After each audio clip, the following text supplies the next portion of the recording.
اعوذ باللہ من الشیطان الرجیم بسم اللہ الرحمن الرحیم الحمد للہ رب العالمین والصلاة والسلام علی سید الانبیاء والمرسلین وعلی اہل بیتہ الطیبین الطاہرین وصحبہ المنتجبین قال اللہ تعالی فی القرآن الحکیم وَإِذَا قُرِئَ الْقُرْآنُ فَاسْتَمِعُوا لَهُ وَأَنصِتُوا لَعَلَّكُمْ تُرْحَمُونَ۔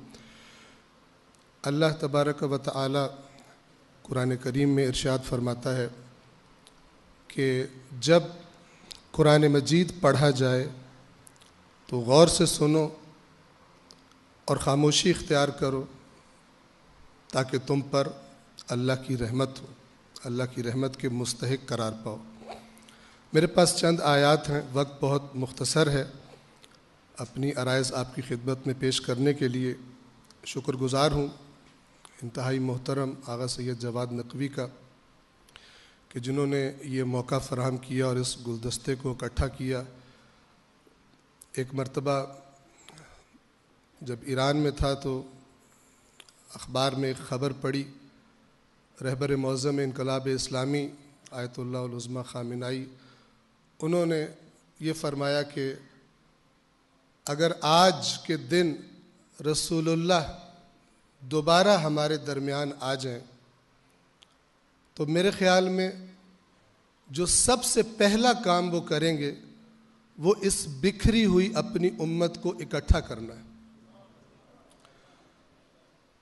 سب سے پہلا کام اور سب سے بنیادی کام آج مسلمانوں کی مصیبتیں اور مشکلات غیروں کی طرف سے آنے والی، دشمنان اسلام کی طرف سے آنے والی، دشمنان نبوت کی طرف سے آنے والی، کشمیر میں آپ دیکھ لیں، یمن کے اندر آپ دیکھ لیں، شام کے اندر آپ دیکھ لیں، جو دشمن کر رہے ہیں وہ تو کریں گے، جو ہمیں کرنا چاہیے وہ ہم نہیں کر رہے۔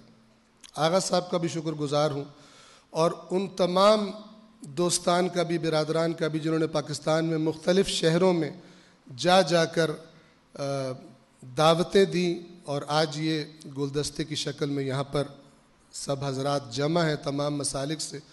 توجہ فرمائیے،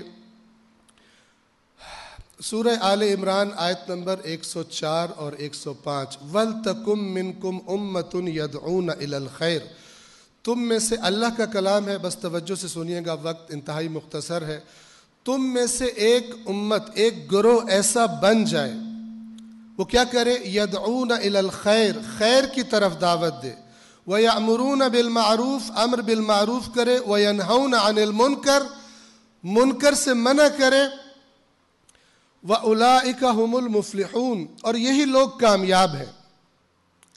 اگلی آیت دیکھیے، خیر کا معنی کیا ہے؟ خیر کی طرف دعوت دے، خیر سے ہر خیر مراد ہے، ہر وہ کام جو خدا ہوتے دیکھنا چاہتا ہے، ہر وہ کام جو خدا نہیں دیکھنا چاہتا ہوتے ہوئے دنیا میں، اس کا نہ ہونا خیر ہے۔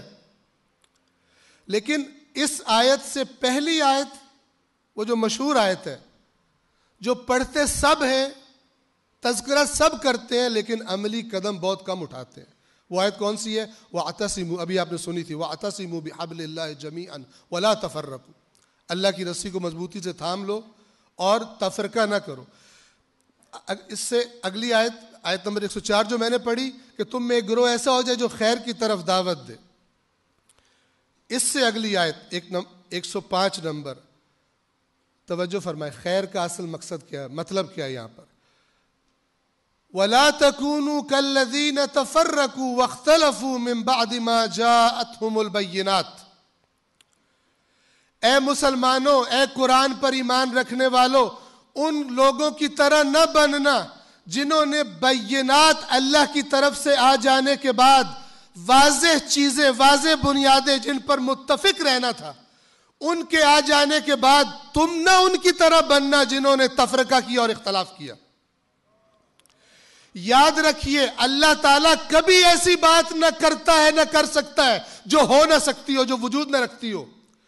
اگر خدا کہہ رہا ہے کہ تم بینات آنے کے بعد، واضح اور روشن دلائل آنے کے بعد ان کی طرح نہ بننا کہ جنہوں نے اختلاف کیا اور فرقوں میں بٹ گئے، تو اس کا مطلب یہ ہونا چاہیے تھا کہ امت کے ذمہ داران علماء کرام مل کر بیٹھ جاتے تمام مسالک کے اور طے کرتے کہ وہ بینات کیا ہیں کہ جن پر اس امت کو اکٹھا رہنا چاہیے، اور اس کے بعد وہ باتیں کہ جو بینات نہیں ہیں، ظنیات ہیں، قطعی دلائل پر مبنی نہیں ہیں، ان کے بارے میں کوئی ضابطہ اخلاق طے کر لیتے۔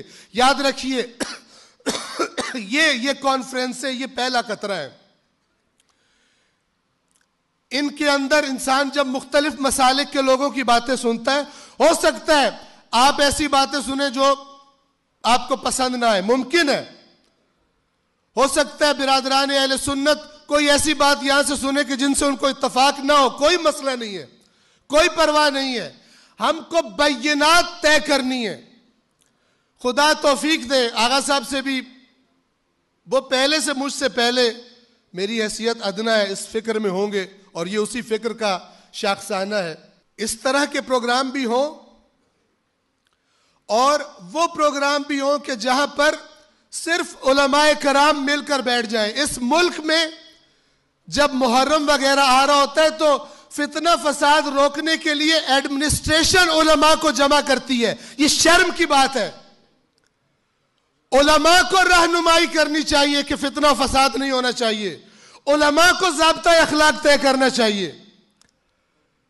یہاں پر علماء کرام تشریف فرمائے، ایک ادنا طالب علم ہونے کی حیثیت سے میں آپ کی خدمت میں عرض کرتا ہوں، اس پرچم کو آپ اپنے ہاتھوں میں لیجئے اور اس پاکستانی امت کی بکھری ہوئی اس امت کو جمع کیجئے۔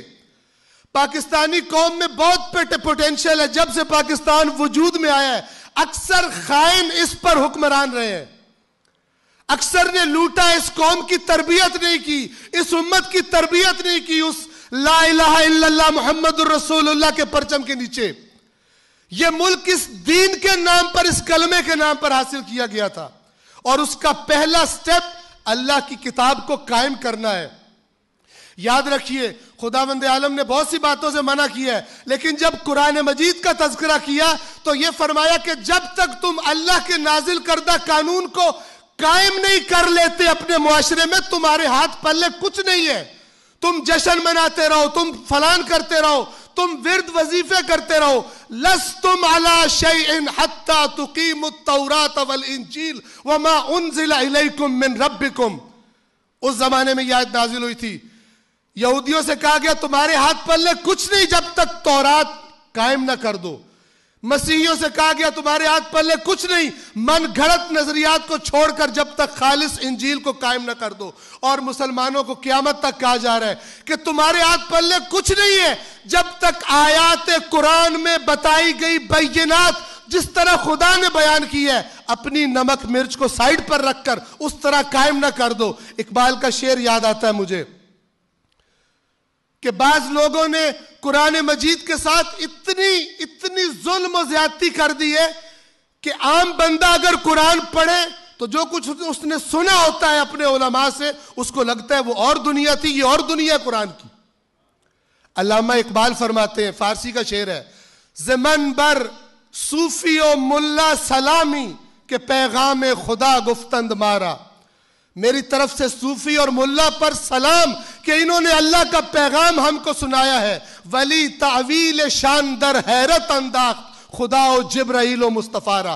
لیکن انہوں نے اس قرآن کی ایسی تعویلیں کر دی ہے کہ اللہ بھی حیران ہے، جبرائیل بھی حیران ہے، مصطفیٰ بھی حیران ہے کہ ہم جو قانون دے کر آئے تھے اس قانون کو ایسا توڑ پھوڑ کا شکار کیا انہوں نے۔ کوئی عام بندہ قرآن پڑھتا ہے اگر غلطی سے پڑھ لے تو اس کو لگتا ہے کہ جو میں پچھلے 30-40 سال علماء کرام سے سن رہا تھا وہ اور بات تھی، وہ اور وادی تھی، یہ اور وادی ہے۔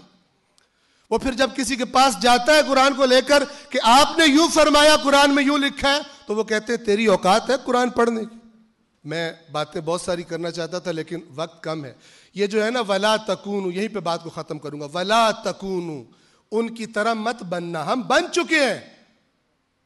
ہم خوش نہ ہو اپنی حالت پر، اللہ کی کوئی پارٹی نہیں ہے، کوئی رشتہ داری نہیں ہے۔ پچھلی قوموں پر بھی بنی اسرائیل کو کہا کہ ہم نے فضلناکم علی العالمین، تمہیں ہم نے عالمین پر فضیلت دی ہے، اب ہمارا رسول آیا اسے مانو جس کا تم انتظار کر رہے ہو۔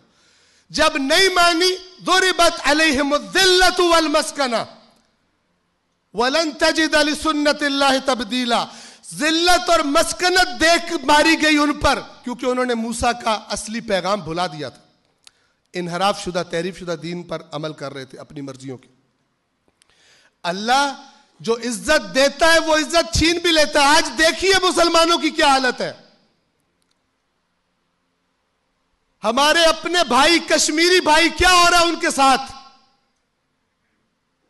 کیا کر رہے ہیں ہم؟ ہے جرم ضعیفی کی سزا مرگ مفاجات۔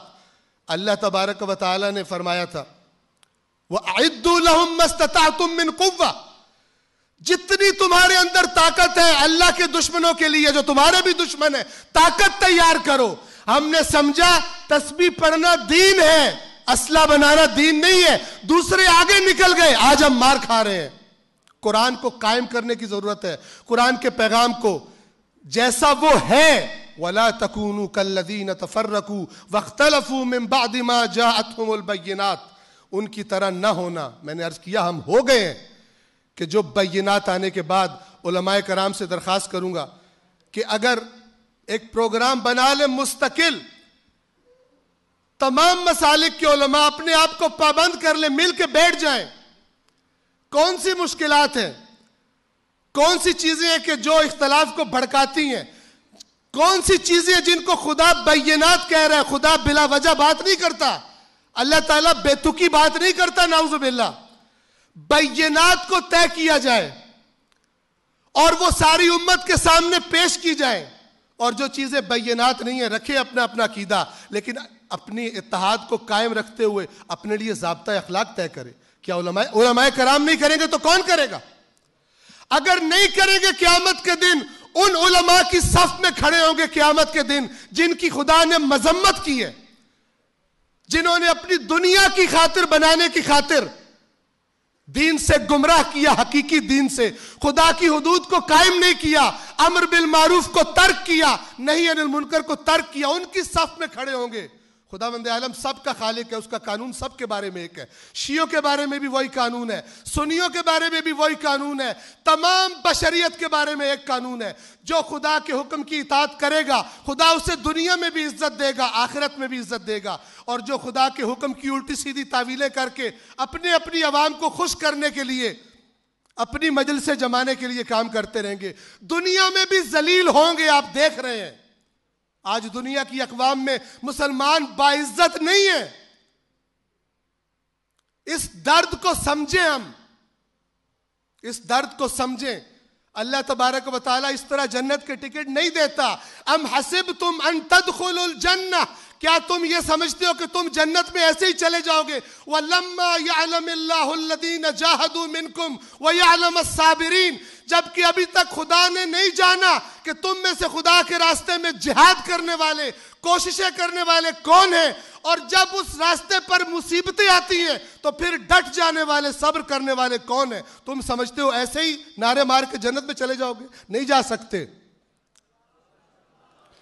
قرآن کریم کو قائم کیے بغیر، قرآن مجید کو اپنے وجود پر لاگو کیے بغیر اس قانون کو نہیں جا سکتے، یاد رکھیے گا۔ اور یہ تب تک ممکن نہیں ہے جب تک ہم سب سے پہلے اپنے ان دلوں پر پڑے تالوں کو نہ کھول دیں جن کے بارے میں اللہ نے فرمایا ہے افلا یتدبرون القرآن ام علی قلوب اقفالها، کہ تم کو یہ لوگ قرآن میں تدبر کیوں نہیں کرتے، یا دلوں پر تالے پڑ چکے ہیں۔ جو قرآن کے ساتھ ان ٹچ نہیں ہے، جو قرآن میں تدبر نہیں کرتا، جو قرآن میں غور و فکر نہیں کرتا، اس کے دل پر پڑا ہوا تالا جب تک نہیں کھلتا، جب تک ہم یہ تالے نہیں کھولتے تب تک اس راستے پر نہیں چل سکتے جس راستے پر چلنے والوں کے لیے اللہ نے اس دنیا میں بھی اور روز قیامت میں بھی عزت اور کامیابی اور سرخروئی رکھی ہے۔ والسلام علیکم ورحمۃ اللہ وبرکاتہ۔